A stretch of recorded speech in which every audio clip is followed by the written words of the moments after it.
Oh, yeah.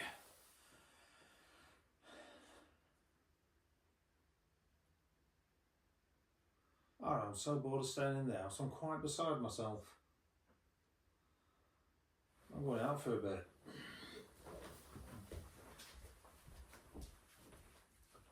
I think I'm going to go out for a bit.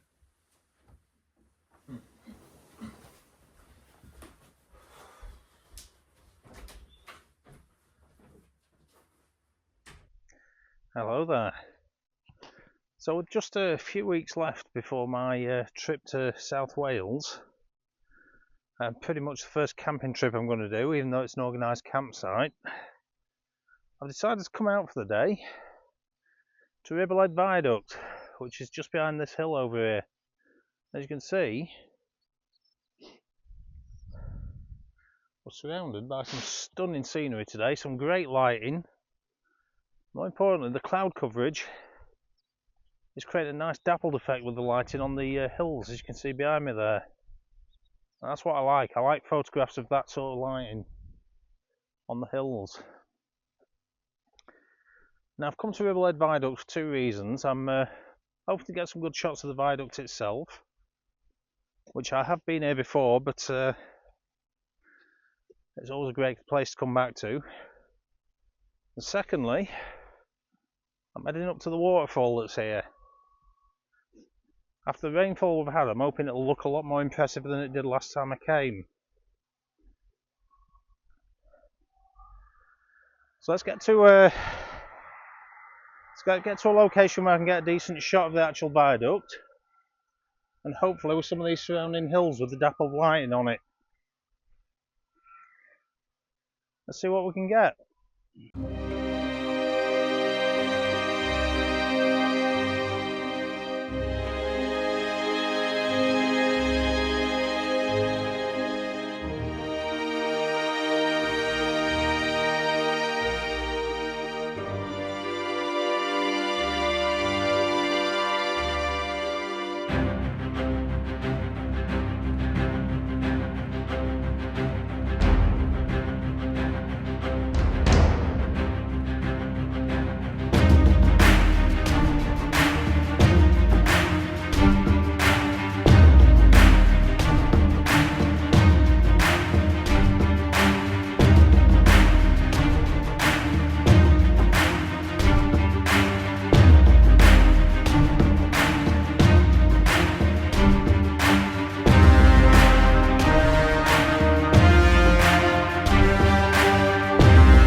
Okay, so we made it up to the pretty much one of the best viewpoints of the viaduct, so much so that it's actually pretty much overused. But anyway, these rocks you can see over here behind me, you can see them all the way from the path. This is pretty much one of the best shots you can get of the viaduct from here. Anywhere along here you'll get a good composition looking at the hills over there, the viaduct itself. If you're at sunset or golden hour, you get a great sunset shot. Now over that side, which is basically behind this hill, so you can't actually see it at the moment, is Whernside, which is about 4 miles walk from here. But The backdrop of the hills over that way are looking really good today. Not sure what they're called offhand. I did know a minute ago, but I think it's Ingleby. But I'm not actually sure. I might be wrong about that. If I can find out the name, I'll put it up now. But yeah, you come at the right time of year, you get this sunset over this way, and at golden hour you can get the sun just underneath these arches if you're low enough. But again, that's from anywhere here to actually get the full effect of the viaduct itself. It's 50 metres high. It's a huge structure. A lot of lives were lost actually making it. I've photographed, from pretty much this composition, I've photographed about 8 times. Not today, but over the last 20 years or so. It's still an awe-inspiring landscape. What I'm actually waiting for today, I'm waiting for these clouds to just shed some nice dappled light on those mountains. I want some nice heavy shadows with some nice bright light on them. Hopefully I'll get that shot. When I've got it, we'll head up to the waterfall, which is about a 1.5 mile walk away.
Okay, so as you can see, I've made it to the waterfall, which is behind me there. Just made myself a cup of coffee, which I'm going to enjoy before I get any photos in.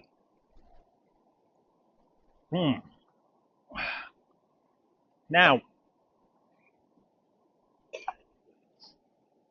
it has to be said, this is a stunning waterfall, especially when it's in a flow like this. It's a little difficult to get to, but it is a little off the beaten track. The beaten track being where that wall is over there. It's halfway up the path to Whernside, which is the mountain behind me here, over this side. Which I bet there's some stunning views up there, but at the moment, health conditions are stopping me doing things like that. Especially with all the gear I'm carrying today. That's for another day.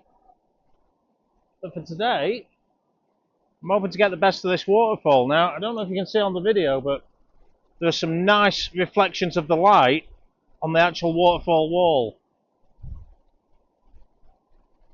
So what I'm going to do, I want a shot down here first, and then I'm going to make my way up there and get the better composition over there, and hopefully I'll still be able to see that shimmer in the photo. Hopefully that'll work out. So the first shot I'm going to take is going to be here, with this little waterfall in the foreground, looking up at the bigger waterfall at the back. Now I may have to use a higher focal lengths, so 30-40 millimeters for that, just to bring that waterfall at the back a bit further forward. I'll have to see as I go along, but as usual the images will come up. The next shot, which will be up there, that's going to be my main shot today, so I'll come back to you there and talk you through that shot.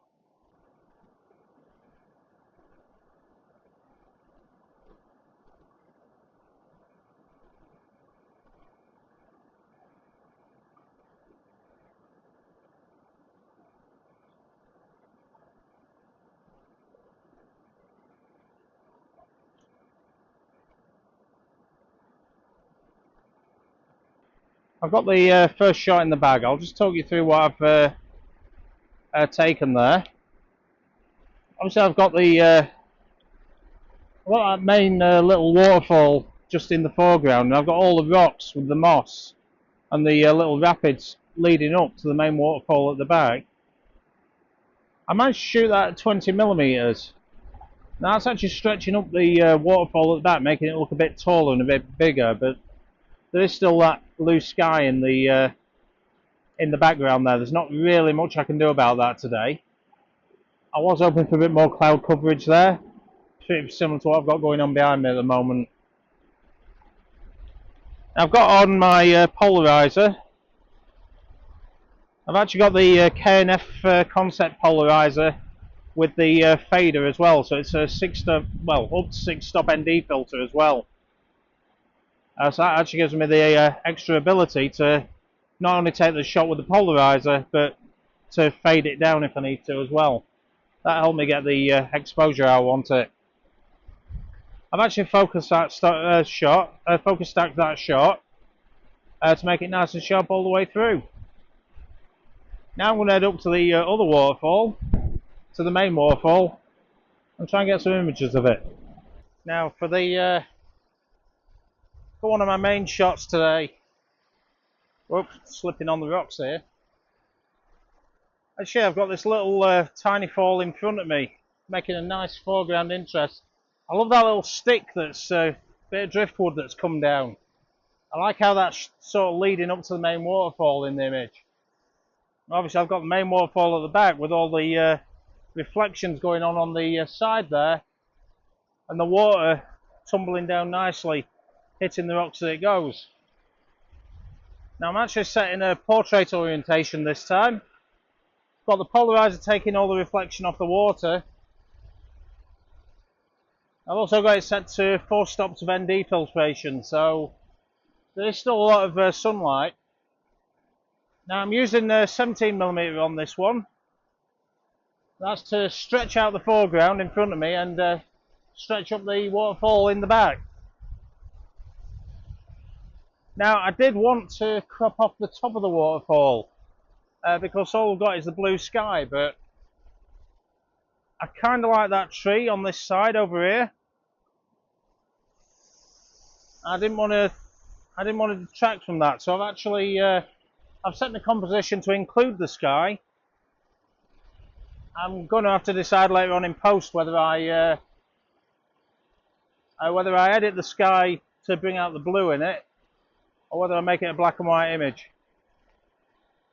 I'll make that decision later on, and I'll make it based on what I prefer for the image.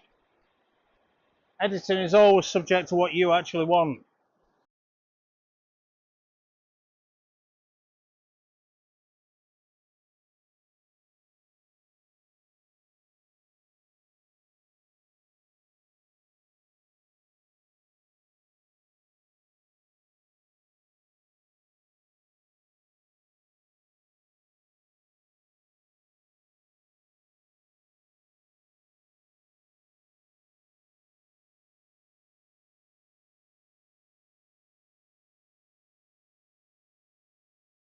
So there we go, that draws conclusion to this video. Hopefully it's not been too short. I do apologise if it is. It was a bit of an off-the-cuff video today. As you may have noticed, I haven't put as many images in the actual video as I normally do.